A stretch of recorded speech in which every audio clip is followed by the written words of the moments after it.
10 ரூபா வாங்குறது எதுக்குன்னா எங்களுக்கு வந்து இதர செலவுகள் நிறைய இருக்கு. முதல்ல கடையோட வாடகை, இபி பில் முழுவதுமாக அரசிலிருந்து வழங்கப்படுவதில்லை. உண்மையாவே லஞ்சம் வாங்குறதுக்கு எவ்வளவு பெரிய விளக்கத்தை கொடுப்பாங்கன்னு நான் எதிர்பார்க்கவே இல்லைங்க. அதுவும் ஒயின் ஷாப்ல அந்த 10 ரூபாய்க்கு எவ்வளவு விளக்கத்தை பாருங்க. அவங்களுக்கு எதுக்காச்சும் இந்த 10 ரூபா வாங்குறாங்க. யோ, உனக்கு மின் கட்டணம் கட்டணும்னா, உனக்கு அந்த வசதியை மேம்படுத்தணும் அப்படின்னா அதை அரசுக்கு எந்த முறையா கேட்கணுமோ அப்படி முறையா கேட்டு இல்ல போராட்டங்கள் நடத்தி அந்த காசை வாங்க பாருங்க. அப்படி இல்லைன்னா அந்த வேலையை விட்டுட்டு வேற ஏதாவது வேலையை தேடி போங்கயா.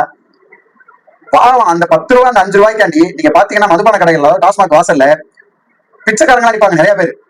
இதெல்லாம் எத்தனை பேருக்கு தெரியும் தெரியாது. நம்ம அந்த ரோட்ல கிராஸ் பண்றப்ப பாருங்க, எத்தனை பேர் 5 ரூபா கட்டமா 10 ரூபா இருக்குமா அப்படின்னு சொல்லி பக்கத்துல இருக்கவங்க பிச்சை எடுத்துட்டு இருப்பாங்க.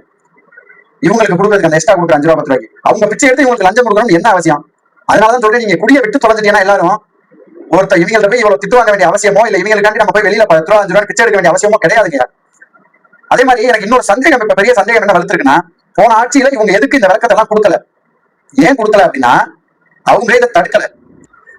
அதே போல இன்னொரு பெரிய சந்தேகம் எனக்கு என்னன்னா, அந்த 10 ரூபா மேல உள்ள அதிகாரிகளுக்கும் அமைச்சர்களுக்கும் போகுதுன்னு சொல்லி நம்ம எல்லாருமே விமர்சனம் செஞ்சோம். நம்ம எல்லாருக்குமே சந்தேகமா இருந்துச்சு.